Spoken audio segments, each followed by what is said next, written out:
Welcome to the Eurostep Brit podcast. Game's going to be decided here. Harold spots up, doesn't go, put back is good! Roberto Gallina with a second chance opportunity. Aris lead.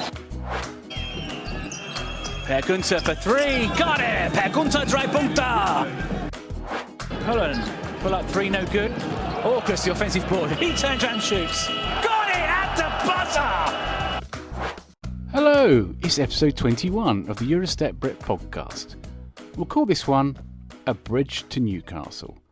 Many years ago, in what feels like another lifetime, I was a journalist for a basketball magazine called Tip Off. And at one point, I did a series of features about young, up-and-coming British players called Brit Back. One of those I interviewed was Andrew Bridge, who went on to enjoy a long, successful career with both the Newcastle Eagles and Sheffield Sharks. In this episode, we'll not only look back on those years, but talk about his time at the Commonwealth Games, his thoughts on his former coaches that are now in the NBA, and of course a lot more. It's a bumper episode, so I hope you enjoy it. It was great to catch up with Andrew again after such a long time. So, without further ado, let's get to it. So, Andrew, welcome to the podcast. I think you're the first guest I've got on who I would have interviewed back in Tip Off magazine, which obviously ran, that was, I think, late 90s to about 2003. Something. We did a feature. I did a thing called the Brit Pack, and it was looking for ones for the future. And I got a feeling, of all the ones I interviewed, you're the only one who went on and had a good career. Now, at the time, you would have been at Sheffield. Now, if I remember rightly, when you were at Sheffield, and we'll go back to the rest of your career in a moment, but when you were at Sheffield, you weren't really getting a great deal of court time. Would that be fair? Yeah, that's a fair assumption, but that was just the reality of the situation at the time. Like, if you looked at the team we had, so there in that team, like directly in my position, Ian McKinney, one of the greatest shooters, English shooters that ever played, had proven in the league, and just some guy called Terrell Myers, he was all right, wasn't he? So it's just the reality of the situation as it was at that time. So you couldn't really, I had no qualms about it. I was lucky in the sense I was part of that and getting that experience. And in a really good situation. I know there's a lot more to it than just playing time. Everybody focuses on playing time, and you want that opportunity. But I was young at that time. They were all proven. Sheffield was successful, really successful franchise at that time. So it's just there was a lot more to a lot more positive things about that whole situation that worked out for me, and it really kind of just gave me the grounding to go on and do everything else I was fortunate enough to do. I say, looking back at the article, you obviously talk about Ian McKinney, his work ethic, his fitness levels, and obviously Pete Scantlebury as well.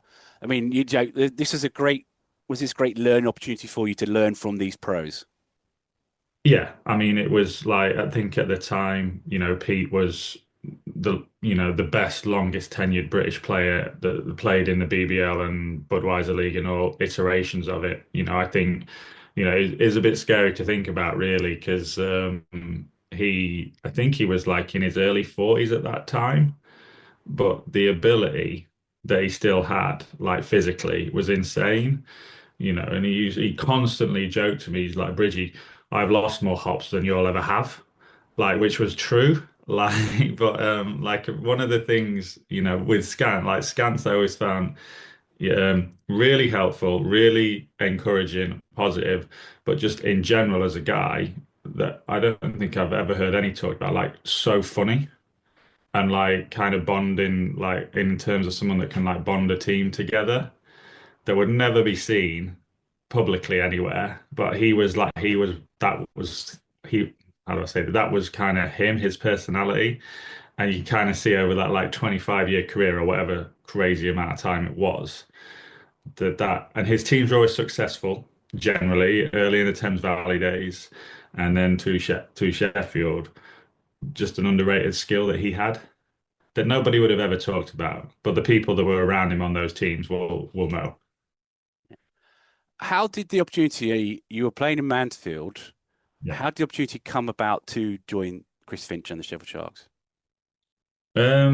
Chris, I think, came and watched at Mansfield a couple of our playoff games. So at the time, the structure is a bit different to it was now. So even back then, like the national leagues, there weren't as many teams, but the teams were a lot stronger than I think now. I think a lot of the times now, the talent's dispersed over more teams. Even in like Division Three, we had American players, and most teams had American players. So I think Chris had came down and watched a game, and he invited like a few of us up to be able to just go and train with the Sharks. And I ended up training with the Sharks for a whole season. And different people ended up doing different things. Like so, Dan Richards, he went off to scholarship in America. I can't remember what Tristan Lawson did, who eventually ended up in Sheffield. But yeah, I trained with the Sharks for a year, but still played at Mansfield. So I was kind of training every day with the team, but then getting to play. So when you talk about just kind of linking back to that thing about not playing much in Sheffield, before I went on the Sheffield team full time, I trained full time every day, but on weekends would then go and play matches. So all that stuff you were learning as a role player at Sheffield in training every day, you then got to go and do at Mansfield, where you're one of the better players and you could had a bit more license to try things in games, shall we say. And then from there, the next year I signed for Sheffield, and then I was at Sheffield for 2 years. I was just wondering, the fact that you got to train with Sheffield all the time, did that help your game when you were still playing for Mansfield? Oh, for sure. Like I was playing more, like I was playing basketball every day. Mm. Um, but what I was getting, playing, training, and going through all the stuff that you do when you're on a professional team. But then, still at a young age, I had the outlet to go and do that in competitive situations um, when it mattered. When it mattered, it's obviously it's National League. It's not you're not a professional. It's not your job. But everyone that plays in that environment is competitive. So I was getting to try and do those things, be it like a move you've worked on, be it like in the Sheffield offense, every time the ball got swung to you, because even at that point, like I wasn't really a shooter, like when I was younger. Um, but like when the ball would get swung to you, making sure you shot open shots every time, because that's what they expect you to do at Sheffield. Like working on, can I guard, even though I wasn't a point guard. Like, can I guard? I could ask the coach, can I guard the point guard in the game? Because that's sometimes what I have to do in training and practice. Practice those kind of things. So you had a bit more license to develop your game in a live competitive situation that was also then a bit out of the spotlight of like Chris wasn't there watching all the games, so you could try things, make mistakes, etc., and then take it back into training. I think it was, when you reflect back, it probably played a really key part in then developing over the future years. Because you see so many players now that, come into the team, don't get any minutes, and then drift out, and they're not playing in other leagues or lower down. And I don't know if that's something to do with the rules or something now, but I think back then we had the flexibility to kind of do all that stuff, and it really helped. It really helped me out. And then let's move forward then. Are you 2 years in Sheffield? Yeah. How did that come to an end? And obviously, how did the move that defined your career to Newcastle come about? I mean, it kind of a little bit like to the point like we started on about like not playing so much. Like by that point, I'd been there a couple of years. You'd you'd seen I'd seen an improvement training, an improvement physically because I kind of grew a little bit later in life. and then just the want of the opportunity, and then you've got to be realistic about it. Like Ian was still there, Mike Payne was there. On my last year, Terrell was there. I know he moved on. Nate Rankin, Pete Scance was there. So you kind of look at it, and that was that was a tough road to probably go through. And for Chris, like those guys had been successful for him. So for him to make a change, you know, at that point it's not that straightforward. Like I'd have to be so much better than Ian, so much better than Mike, and they were great players. So that's not easy to do. I mean, I think like Ian's percentage, like he shot a season like 50, like 55 something crazy percent on hundreds of shot attempts. Like, how do you outdo something like that? Like you can't. So I get it. Um, so I was looking for an opportunity, and then it kind of fell into place a little bit because Birmingham Bullets went into Europe. So Tony G moved from Newcastle to Birmingham to coach in Europe, and Fab had got the job in Newcastle. So I was like straight on the phone. I was like, make it happen. Please, like whatever you need to do, make it happen. Whatever I need to do. I really didn't care about the contract. I just wanted an opportunity. And I hassled him for a good couple of months, and he had to work some stuff. He had to work some stuff out on their side because, to be fair, Paul Blake, they'd invested in some young players, like times so like Graham Dotchin, and there was a couple of other younger guys coming through. So for Fab to like bring me as well in his first year as a coach with no track record. It was a bit of an ask of Fab too, but I think we'd obviously been teammates in Sheffield. So I think that he obviously saw something. We got on well as teammates, and I guess he saw something. Probably a little bit, although we're different players, like a little bit probably of the same attitude. And yeah, I was fortunate enough he took me up to Newcastle. Was there any inkling of what might come when you joined Newcastle? This is before the silverware starts rolling in. What was the expectations when you joined the Eagles? Well, no, I mean, I think there was the expectation. It was just getting to that point and learning. We had to learn how to get there. So when I first went, Fab was obviously there.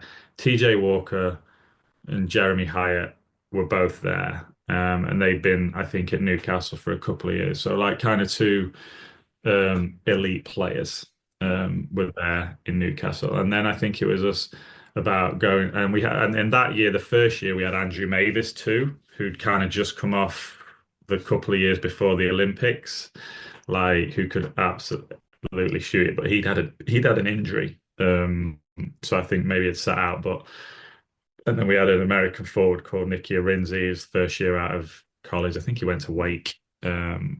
So yeah, we went up there, and you could see that there was a desire and aspiration. It was about just getting all the things kind of to fall in place. But Newcastle at that time was still growing as a club, like I know they're very community orientated now, but that's at that point.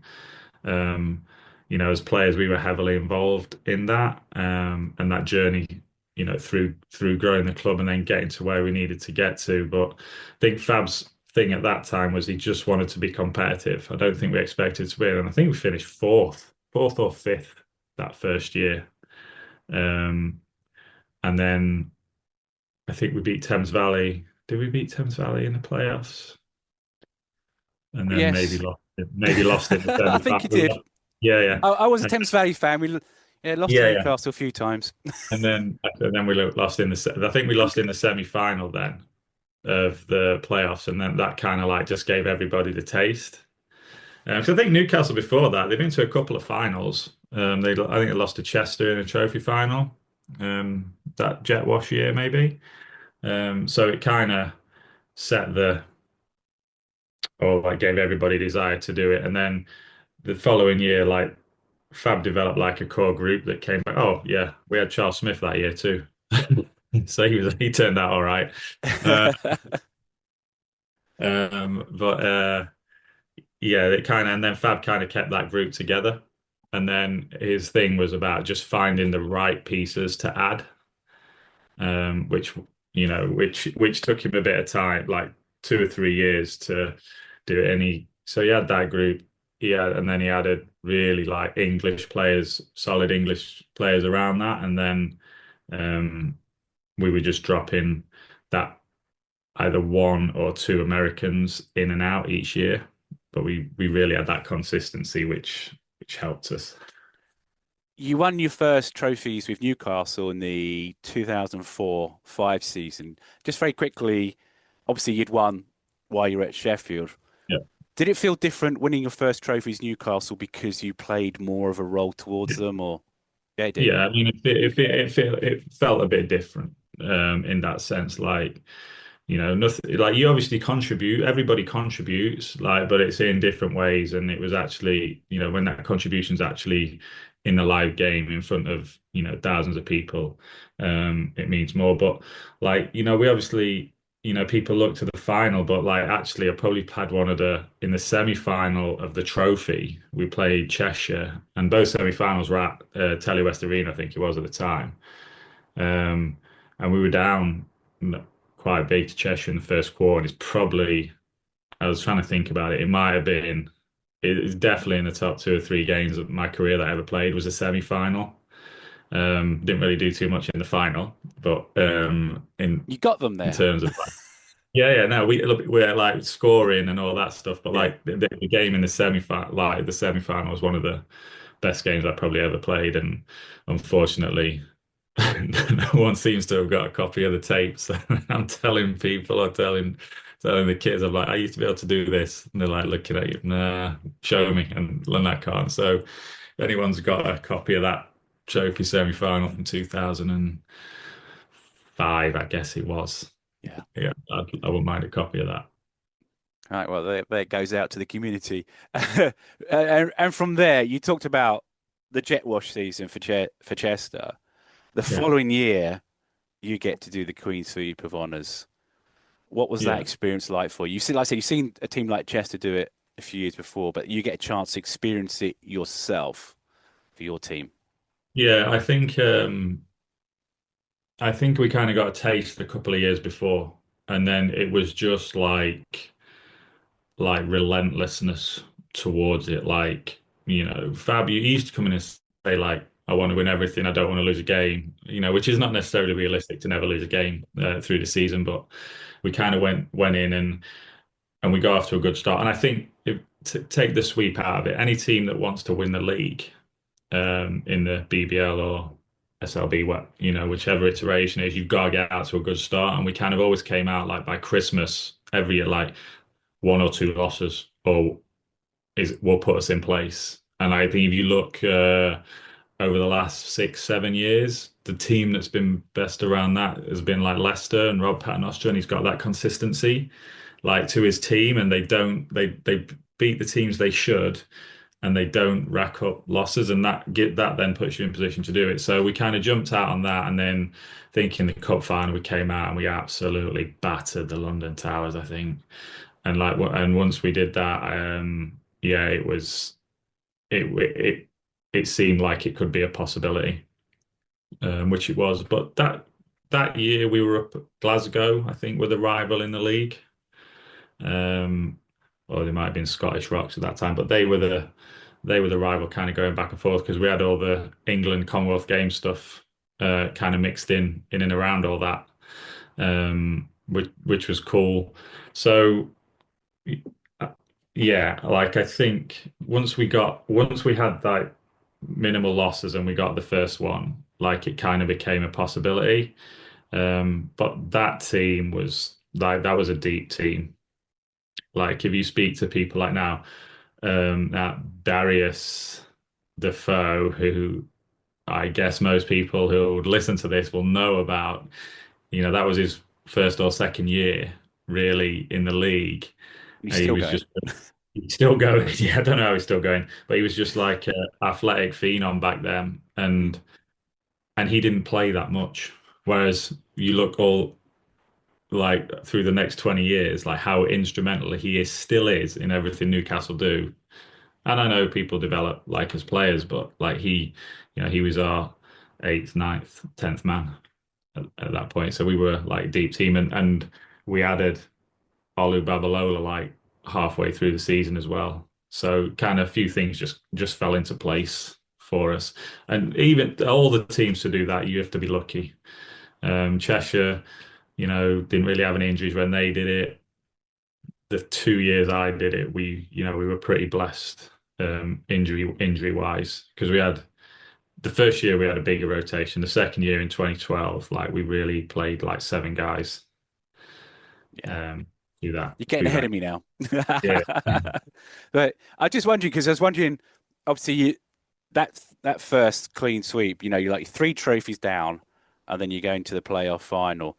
Can you remember that at all? Like, Yeah. anything special today, or it was Yeah, just like yeah. business as usual?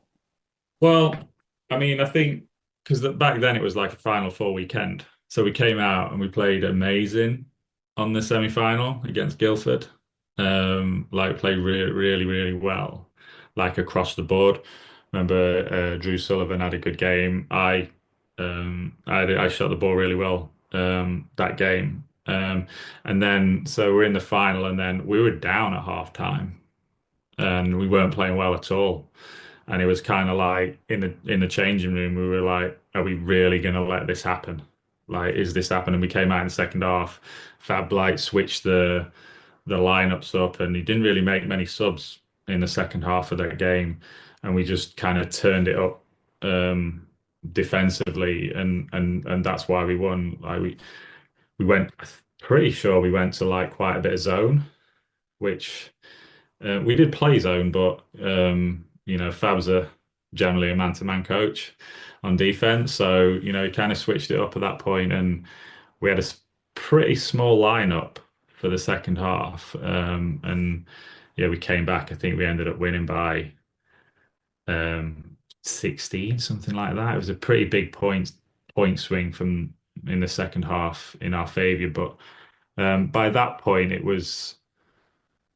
I'm sure it's different for everyone. I think for me, though, just a bit of relief because like the pressure was probably on to do it then. Probably more so internally that we wanted to do it, but I think it was more a sense of relief at that point that we'd managed to do it. I'd say we can jump ahead now, but obviously you got a chance to do that sweep of honours again in your final season in Newcastle. How did that feel compared to the first one? I think the first time you've achieved something that not many people had done, and um, you were excited to do it and do something. I think the second time it was, I think internally it became an expectation.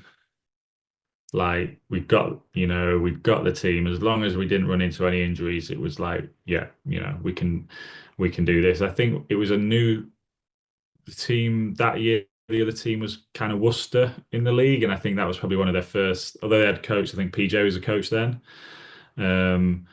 But I think we always felt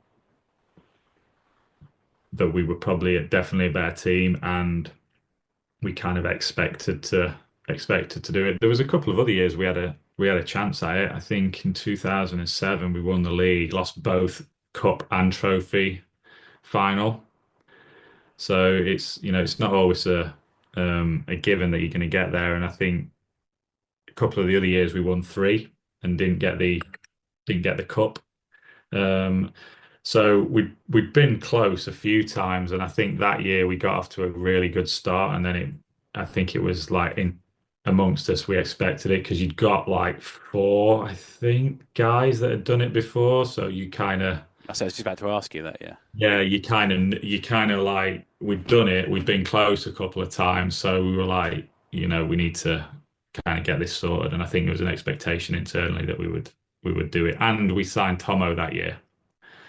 So it would like done 3 trophies the year before at Mersey, I think. So, we knew, I think the guys that were there, we knew we'd added an established player that had been close as well.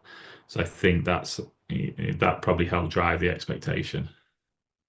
I always felt, to me, one of the best parts of your game was your defense. You just seem to throw yourself into every situation. You're never worried about taking a charge. You're like you. Was that a key part of your game, in your opinion? Um, I mean, yeah, I think a lot of people knew that, but like, I think you just have to just kind of give it a bit of reality, for want of a better word. So, if you'd throw me out there and said, guard TJ Walker, Terrell Myers in a game of one-on-one, like that wouldn't have gone that well for me. I think what I was able to do was defend within a system to a set of principles, which is what Fab developed through his career, and Chris had those too. They were just slightly different, but I was able to defend in that format like very well. The other thing I think I tried to do was just to not get outworked, and understand the nuances of the things that I would be involved in, like getting over screens. Like I was always going to be involved in that situation, and understanding that I was probably always going to be targeted as well, especially early in my career, and then at the end when I couldn't really move how I needed to, and just understanding that, like, because everybody can defend in basketball if they want to. I just think if you put a bit of time into just understanding the situations like you do on offense, like how you're going to attack on offense as an individual, like you probably spend a lot of time in the summer working on your game, working on all these moves because our defender's going to do this. I need to do this. This is how this team plays. Like you can do that on the other side of the ball as well. And yeah, again, I'm probably a little bit fortunate that, Fab was first and foremost a defender. So like when you're working out in the summers with him, like there was lots of things you could pick up, but it was just, just really having an understanding of how we were trying to play, or my teammates, like how they would defend as well. So, when I was playing with Leonard, well, you know, just get up on the guy and force him to the basket, and he'll be there to block it. Type scenario. So understanding those things and understanding the player, that you were guarding. Do they want to catch and go right? Do they want to catch and go left? Are they gonna shoot? Just understanding things like that. I think that's why I was able to do well in terms of necessarily having the foot speed to defend one-on-one. Probably wasn't my strength, but I could defend fast players in that way. I would guard Rob Yanders when I would play against him, which on paper makes absolutely no sense in the world because He's a player, brilliant, brilliant three-point shooter, brilliant player, rapid. It makes no sense. But because I'm 4 or 5 inches taller than him, I've got long arms, I can bother his three-point shot, which is what we were trying to take away as a rule. And again, that height allowed me to, even though I wasn't as fast, recover and bother him a little bit as he gets to the basket, knowing full well that Leonard's back there, that Fab's back there, that Charles Smith's back there to also affect that play. And that's how I was able to defend. And the other thing I was able to do, I could guard bigger players, which really helped me out. Just having that ability to guard someone that was, 6'4", 6'5", 6'6". I could do that as well and make it difficult. But again, it's the same thing. It's understanding what they want to do and what we want to force them into, really. You talked about some of the players you defended.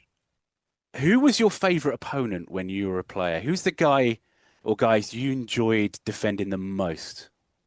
Defending the most. Or yeah, tell you what, you can flip it round, or even the least. I remember the most excited. I don't know if it's most excited, but when my second year in Sheffield, Terrell had left to go to London. Terrell Myers had left to go to London because they're in the Euro League, and obviously we're playing BBL, and um, I think we played him in the cup, and we came back, and I think we had injury at Sheffield, and I think Jeff Monaco might have been injured, and Nate slid across from the 2 to the 1, and Ian started, which meant I was going to get to play like a lot more in that game. So going and matching up against Terrell, who like he's like I only spent like a couple of seasons around him, but as someone that was so positive, so supportive, so encouraging to me, individually and like a one-to-one relationship, like having playing that matchup was like I was super excited about that. And I think I think he only scored like 5 points in that game. Nothing to do with me. Like we won Sheffield. We shouldn't have won that game. We won that game. I think it was a trophy game. So maybe like Towers are playing Euro League and or whatever they were playing back then. And this is like a midweek game up in Sheffield. So it might not have been top of their radar, but you know, that was a bit insane to me, like to do that. So I really enjoyed that. Um, I had some like great battles with like Sully, like when he left and like he went to like Leicester. I think we played against each other for like a couple of years. Obviously, we played together a lot, know each other really well. So that was always good fun. Again, a matchup that didn't really make sense from my I was about to like say, would that be a matchup? well, I think like my last year in Sheffield, like I was playing the three, and at Leicester, he was playing the three. So it Right. just kind of like it's just kind of how it worked out. And when he was at Mersey as well and stuff like that.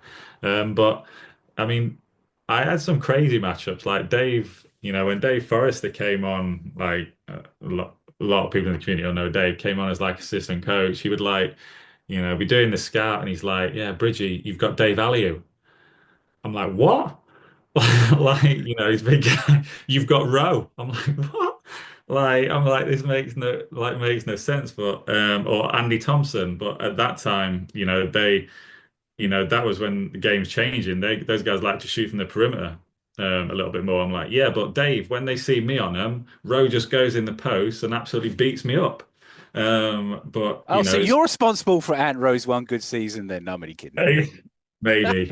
I was also there in that game where we hammered them by like 40 in the cup. So no, like so it was that stuff was always interesting to me. Like when like the coaches would do that, and I enjoyed stuff like that. And in the game, the games when you play Sheffield and you play like Ian and Mike and that and Pete in like real life games, that was always good. And the other like Yorick, I always enjoy playing Yorick as well. You kind of, you know,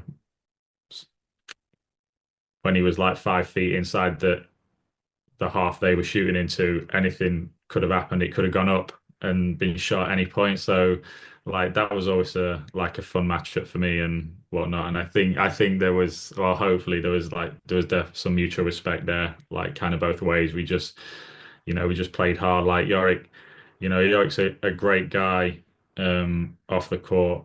And you, you hear that he does great things in his local community with all the people there, and that was always fun to me in those guys. He just played hard, like a lot. He has a bit of reputation, but he's just out there playing hard. Which you've always got to respect. No, I totally agree. And Yorick Williams just completely different off the court. I used to love interviewing him as well. Just a different character completely. Great guy to talk to. Um, let's talk about Fab. What was Fab like as a coach for you, and what did he do to change your game? Um, so for me, I think there's a perception of Fab as a coach that's probably not the actual reality in life. So he's had that player doing the player coach role, and he always came across as loud, aggressive, direct in your face, like to people like on the outside. And I can see like in games that's if you're in the crowd, that's what you would see. But you've got to think the adrenaline's flowing. But on the flip side, I've definitely seen coaches that aren't player coaches be like that as well. Um, but I think what's really underrated about Fab is his like ability with like X's and O's and plays and scheming and planning and things like that. So that was always there, and that he taught you that stuff too. Although we had like some pretty high IQ players, like he would, that level of detail, that knowledge, like he passed through to his players. He was always pushing you, and he kind of had a thing like he's like, if you work on a move and you do it in a game, I'm going to say nothing to you. He's like, if you just do something I've never seen you do before, that vein in the side of his head will start throbbing, like when everybody knew what that meant when that started going, and he would have let you have it. But like he was, so like encouraging and not restrictive, like of his players at all. Like in general, like on defense, like if you weren't doing what you're supposed to do, you were going to hear about it. But like he gave freedom on offense, like to be creative, to do things as long as you worked on those things.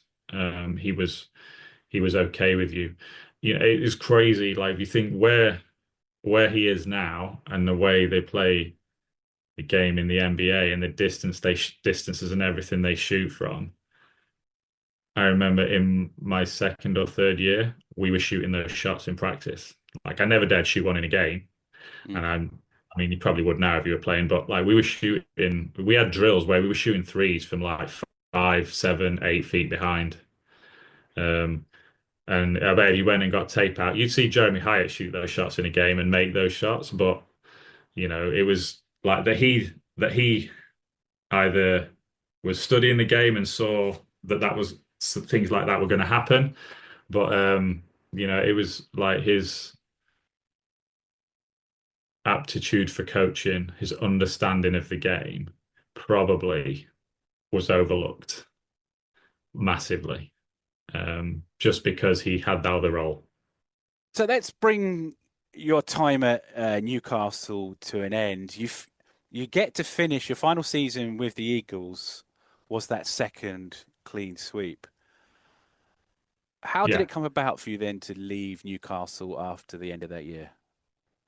That was like a pretty tough situation, I think for everybody. By that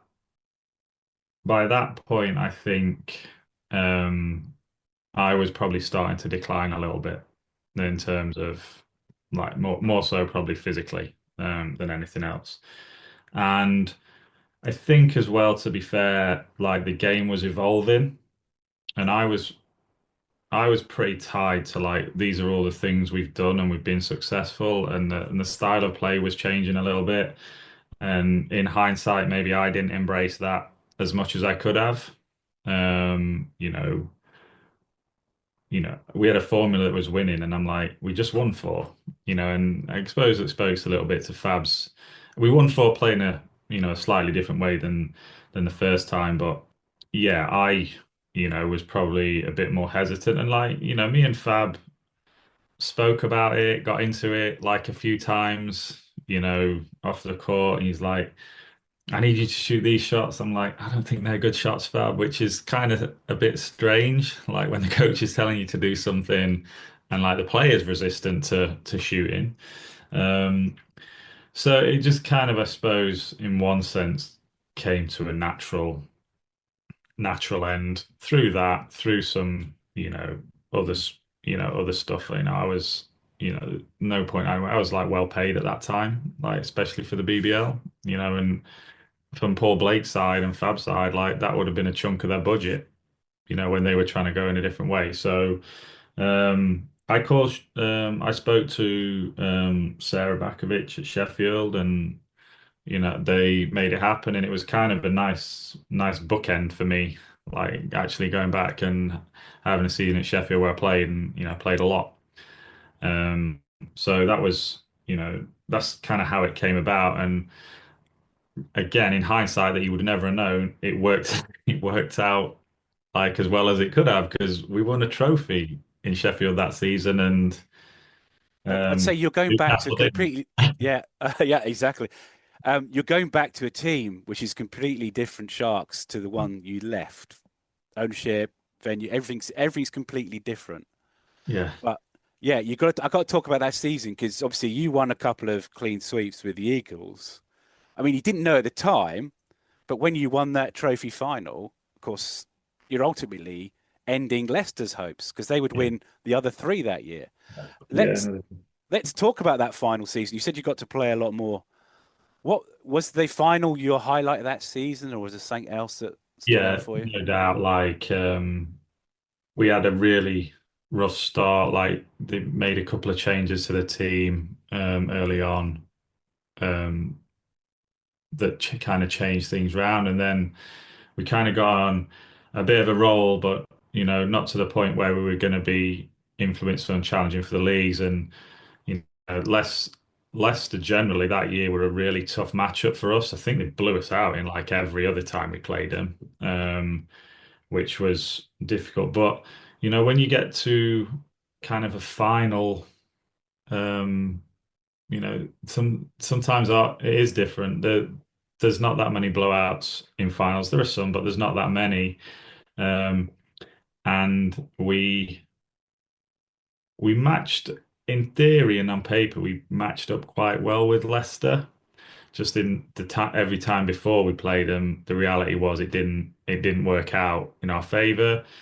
So full credit to them in all those games, but you know, finals a little bit different. A little bit tighter sometimes in a venue that no one plays in, which was the Emirates at Glasgow inside the running track.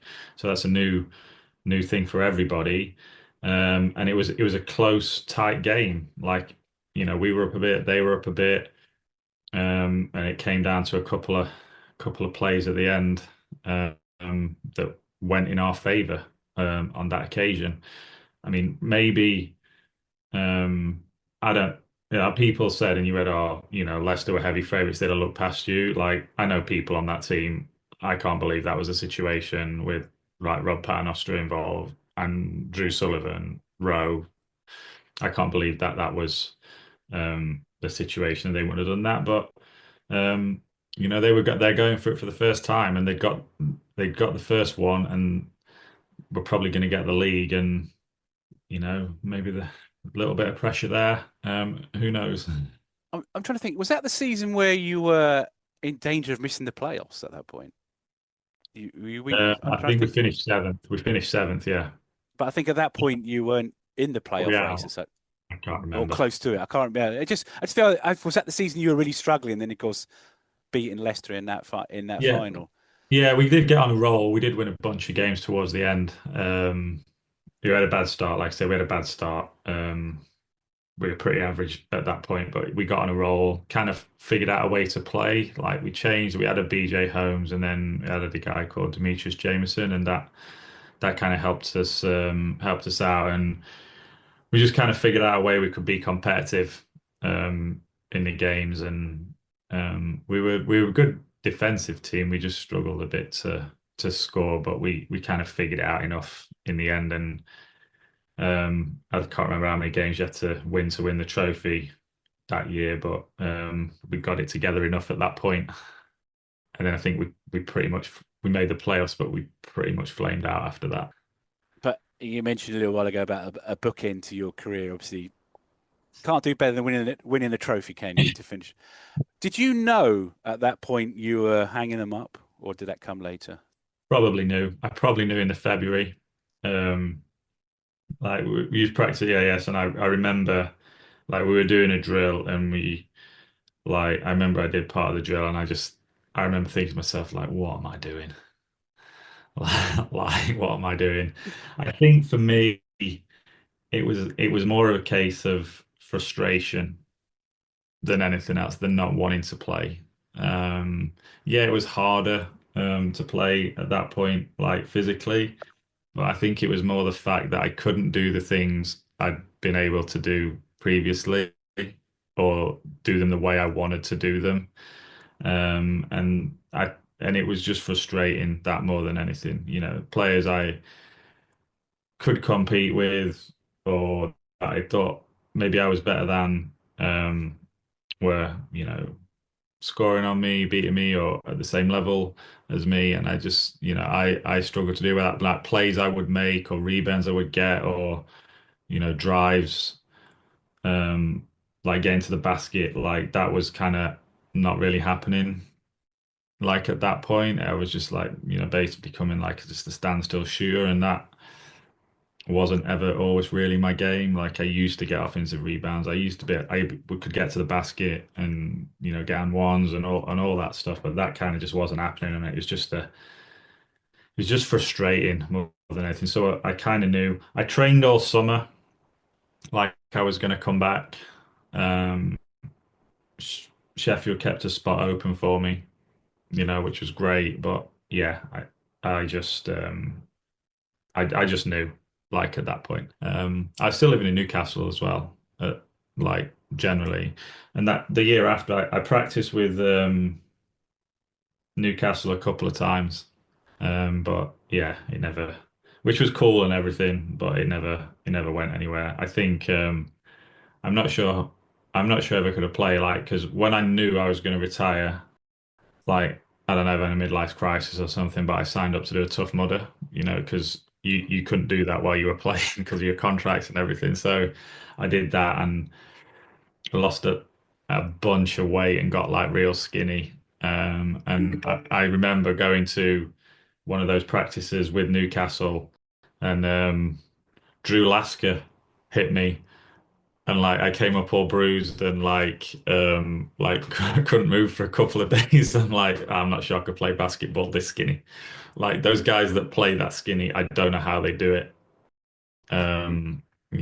It's just crazy. So I'm like, wow, man, if Lasker did that to me, like what happens if I run into like Olu or Mike Tuck or anybody like that? I'm like, I'd literally be broken. So yeah, it never really went anywhere, in terms of coming back. And I'm glad, and I go backwards and forwards. Could you have, but I think it's probably worked out the best in the end, because I could have come back and, if I'd come back and not won or anything like that, I would have been annoyed. I'd say that trophy is a nice bookend to your career. Before we stop talking about your career, so I can't obviously not mention the fact you got a chance to represent England at the Commonwealth Games. What was that experience like for you? I mean, that was great. Like that 2 years, we like the year before 2006, or the summers before, we were playing all over Europe all the time. It was pretty much like a full-time schedule in the summer. So, I think we went to Serbia, Portugal. I can't remember. We went so many, so many places, Estonia, I think, so many places, and play game, which was great. And it was cool, like it was predominantly like BBL players, like in that team, and I think the team that went out was all BBL. But like get to know and kind of hang out a bit with the people you kind of competed against. When we got out to Australia, it was like a bit surreal at that point. The Commonwealth Games were like still, I know they're massive still now, but like they were like a big deal then, especially in a country like Australia. So yeah, it was a bit nuts, really. It was hard because we would have, even especially during that like 2006, 5, 6 season and before, we'd have like training camps, like they scheduled training camp like every month. So we played BBL games and then bang, we were like in training camp for 2, 3 days with the national team, back to the club, etc., etc. But yeah, so it was run as well as it could have been run in a bit of an unusual situation where it was during the year, and it was while we were doing that, like the team was still playing. So we're like on the other side of the world. At that point, like internet and streaming and that is not what we all know today. So You so aged yourself there, Andrew. yeah, yeah, but like we didn't know scores like of Yeah. games. So me and Sully were just kind of like, it's the week Saturday, Sunday. Oh, we know we've got games. Like, where's Fab? What kind of mood's Fab in? Like, because he would have like been involved in the prep and all that stuff. Like, and they won. They won every game. They played 8 games while we were away. They won 7 and lost the last one. So Fab was fine while we were away for like a month. Then he lose the last one, and like I think he's on the same day as we played like the medal game. So we've got the medal, and Newcastle have gone and lost to I think Chester. Fab is fuming, and like we're there, and like we're like, oh, we're in trouble here. So like we've done this thing in Australia. They've like kind of broken open the league, and Fab was fuming, absolutely fuming. And we got back, and he absolutely battered us. Like when we got back, I remember the first training session, he went absolutely mental. Like and me and Sully like, what's going on here? Like, yeah, crazy. And then we played a game. I think 2 days. Did we fly? We flew back on the weekend, and we played a game in Sheffield actually. A couple of days after we got back, I think Charles Smith scored about 40 points. I just remember that I was not. Oh, Drew was injured. He got injured in the Commonwealth, so he didn't play, and I was kind of I wasn't with it from like the jet lag or whatever. I remember he put me in the game, and after about 2 or 3 minutes, I had the ball at half court and I just picked it up and started running. Like I was like practically I wasn't in the game at all. Like didn't put me on after that. They had like smelling salts on the bench and stuff, and they did. I was like, nah, forget that. I was like, don't put me back on. And we ended up winning the game, but Fab like played the whole game, put himself in straight in the starting lineup because they'd lost, and like literally played the whole game. That's like how much of a freak of nature, body, physicality wise. Obviously, we all know he played to like in his 40s and everything to a high level, but guy for playing from Australia, like literally played the whole game. Like you would never have known he'd just done that. Where and me, I couldn't like barely put 2 feet in front of each other. So yeah, so it was a surreal experience, one that all of us involved probably never thought was going to happen because national team was a bit of a on and off thing, like at that point. But they got it, we got it together, and we were fortunate enough to win a medal as well, which was a bit nuts. Also, like playing like there's hostile crowds, and then there's stuff you just can't even put into words. Like the tournament, like I think it was the one sport in the games that they kind of took to the townships around Melbourne. So the basketball we played in smaller venues, and then for the semi-finals and final, they brought us back into Melbourne. I think it's the tennis where the Australian Open tennis is played, one of the arenas, and they put it in, and we played Australia in the semi-final. So like when people talk about over here, they know about like cricket and the Ashes and everything like that. When every time you catch a ball, like you're getting booed. It was that like banter between English and Australian fans and everything like that. So it was something you never like 15,000 people. You never thought you'd be in an environment or experience anything like that. And then so we lost that game, and then we were fortunate enough to win the game in the third place game, win the bronze medal. And do you have that bronze medal sitting somewhere safely? It's downstairs, like in the Do you in look the at it hall. often, or I mean, I just don't. I just walk straight past it like every time I come in now. So it's like it's the like the shirt. I got the white England shirt in a frame, and my England cap and the medal. They're just in a frame, surrounded by like just a bunch of family photos and stuff. But I don't. I just walk straight past it. Almost forget it's there now. a great experience for you? And we go back. So we were talking before that about sort of retiring. What's life been like for you since you stopped playing? And was it easy to adjust to not playing, or like I said, did it take you a while? No, I think kind of like I mentioned that I deliberately chose something to focus on that was out of my kind of normal thing that I would do, like in terms of just lots of pure running and stuff like that to get to do the Tough Mudder. So that helped. I did quite a bit of work for like the Youth Sport Trust on one of their programs, in a lot of their different programs that they do, but like a lot of like schools work, which is going in working with kids, sharing your athlete journey and how you've done. And that was kind of like you were going in, you were talking about your experiences. Kids are asking you unfiltered questions, so you kind of get to give your thoughts, your experiences, and that kind of helped me. It was like a bit of an outlet for the things that you'd gone through. I think the other big thing that helped me out, and from getting to know athletes from other sports in that scenario and some of the stories and journeys they go on through, I think for me, I kind of went out on my own terms. Like the decision was mine.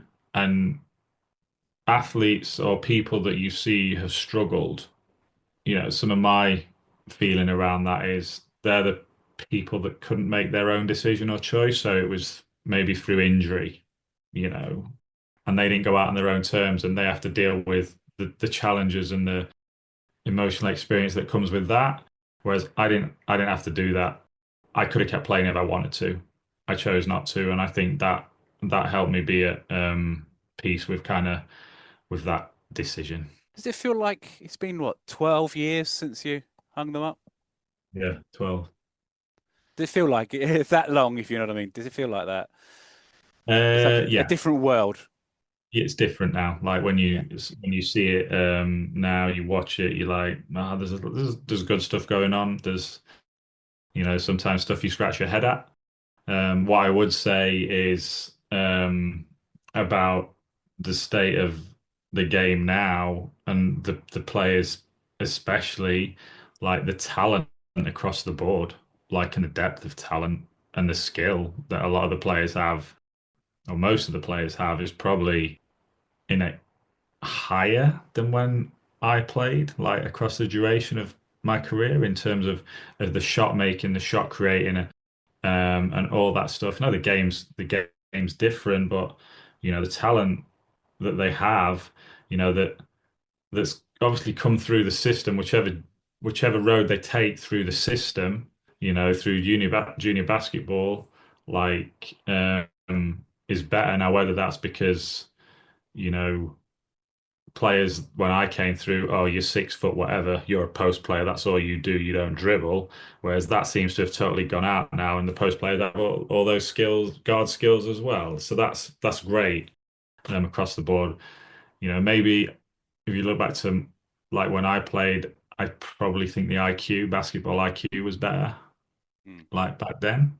Again, probably, you know, a generational thing through, the way we were brought up, more focus on that side of the game and stuff like that. But talent wise, I think we're in a good place, and I think you can kind of see that with if you step outside BBL, SLB, like to now players that we have playing in Europe, like at really good level, like Quinn Ellis, like he's out there. We probably a lot of people probably don't see him, but like he's doing things over there in Italy. The kid that just got drafted to the NBA that came through Mansfield, I was going to ask like you about Amari. Yeah. yeah, that Does that that make, that because stuff. you're a Mansfield guy, aren't you? Yeah, How I does mean, that I've make never. you feel? Yeah, I mean, it's amazing. I've never met the kid, but it's really pleasing for like Ian and Dan Richards that would, Ian Richards was the coach when I was there. Like Dan was my teammate, so that's amazing. That's happened, and I think that's either we're a bit more aware of, but I think it's happening a bit more often, and I think that's going to continue to grow. We just, if we can take the league in this country, keep it going on its current trajectory and make the things better that we need to make better, we're going to be in hopefully like in another 10 years, we'll be in a good place. Yeah, you talked about Quinn Ellis. I love watching Quinn play, and I've been fortunate to commentate a few of his games in Eurocup when he's at Trento. And of course, next season he's going to be playing in EuroLeague. So to have a Yeah. Brit in EuroLeague for me is always a great thing because he's joined Olympia Milan now. Um, Going back to the And NBA like thing. just on Quinn, Sorry, like you go on. think like, he's from Sheffield, like his family, his grounding around that area, that's I don't know the kid, but I know the family and the situation. So, I know he's gonna be a mentally strong, tough kid. And I think that's the for the explosion to continue, that's the thing. I think that it's taking these kids over the edge that are going out there and having that experience now. That generation's kind of coming through. So you know, um, people, I mean, like your kids are like 14, 15, 16, so if you've got like the parents, like, so when I was younger, like basketball wasn't pushed as like a family thing, but maybe you've got a parent like Vanessa, for Quinn that, have got all that grounding, and you say you're going to have that mental, and now you've got the physical, whereas it was kind of probably just one or the other back then, and now we're kind of piecing it together like the rest of the world. So I think the opportunities for all these players coming through, and the world's a much smaller place now. Everybody's a bit more aware. Would anybody have known about Quinn Ellis like 15 years ago? We would, but would he have gone on that journey? And fair play to the kid. No, I'm really excited for what he can do. Just on another point, we're talking about the NBA.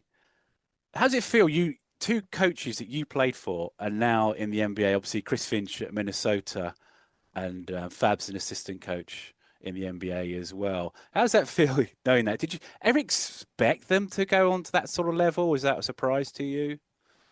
And it's not a surprise, like knowing the people. I think at the time it wasn't a normal path. Like, how would you have drawn a link between the BBL and the NBA like 25 years ago? Like when I first started playing for Chris, you wouldn't have necessarily made that link. You'd have had it the other way, where I think we had some players that came in a bit of on the gravy train at the end of their careers in like old Budweiser league, but you wouldn't have necessarily drawn the distinction the other way. But I mean, I'm sure they've had to change how they coach, but I think what they both were progressive coaches. Like, so they can see that when I played for them both, it was like a defensive first mentality, really. But Chris had a free flowing offense. But if you'd asked me at that point to say, what's he going to be known for? Like, defense, but actually now he's one of the preeminent minds offensively in the NBA. Like, it's what you read and what you see and what you say. So it's no surprise to me that they're in that. I think what they both had, and I know from speaking to Fab a little bit. I know I have not spoken to Chris since he was in the NBA, but speaking to Fab, like, the workload's the same, if not even more. You're just not doing all the jobs yourself, but you're working just as hard. So, if Fab is in his role, he has a group of players that he oversees and works with and everything like that. If that player wants to work out at 1 o'clock in the morning, Fab's at the gym at 1 o'clock in the morning scenario. So, you can see how they've taken those work ethics and made it to the NBA in different ways. Chris obviously went on the journey through Europe a little bit, and then G League. Fab obviously went through Nick Nurse, but Nick had been away from the BBL a little bit, so they'd obviously maintained a relationship, and Nick was aware of what he was doing. So I sometimes I just kind of think about it like, there's probably not too many players that got absolutely annihilated,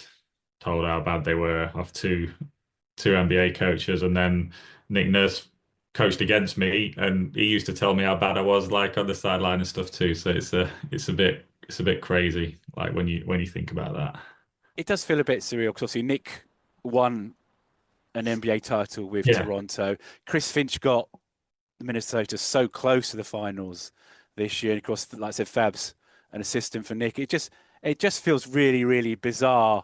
But it just shows that coming to Britain, doesn't hinder your career. No. And Nate Rankin is in the system or in Cleveland, or was in the system in Cleveland. And then one of my other teammates from the first clean sweep, John Bryan. I don't know what team he's at now, but he's coaches and he's in the NBA system as well. And I'm sure there's probably other examples of other players in the team. Yeah, I mean, there's if obviously it's more recent after your career, but Ryan Schmidt, who came over and coached the Lions. Oh yeah. Of course, assistant coach at the Atlanta Hawks now. So it shows, come to England, never know, get to the NBA. That could be a good selling point in the future. I don't know. Yeah, it could. So it feels to me a little bit like you still keep up with the game in the UK. How do you go about doing that? Are you watching games, watching podcasts, or listening to them? Yeah, I watch now because the games are there. I watch most of them on a weekend, however it is, or through the week, which is it's a great it's a great thing for the game. It's good that the BBL have managed to jump on that and do the deal and make all their games available. I listen to the podcasts as well. I don't go to as many games as live as I might want to or should, when life gets in the way and kids are doing other things and stuff on a weekend. But I keep up with it as much as I can. I try and keep, speak to, people that are around the game, just to keep a pulse on it. Obviously there's this you get the media stories and everything, but it's sometimes good to kind of, understand from people what's going on, what's the real story, etc., etc. So yeah, I keep up with it as much as I can. Any podcasts or shows or anything in particular? I guess my favorite one is SMB. I message Dave and Dan and stuff like that. Just to on. I think like, obviously I was around Dave like a lot, so kind of know what he's gonna say before he said it live on air. And I'll message Dan and be like, this is what's coming, and like Dan obviously knows him as well. So that's good. But yeah, I think they do a great job like giving an alternative like kind of view and insight into the league and the players and what people are trying to achieve and like why they're trying to achieve it, which I think is a good way, hopefully to educate the audience. I just want to ask you then quickly about Dave Forrester. Then, what was the dynamic like in the locker room with Dave and Fab? Because obviously, you explained how Fab is like. What did Dave bring to it? I mean, Dave like brought the encyclopedic knowledge of like data, stats, understanding. Like he knew all the other team, he knew our team.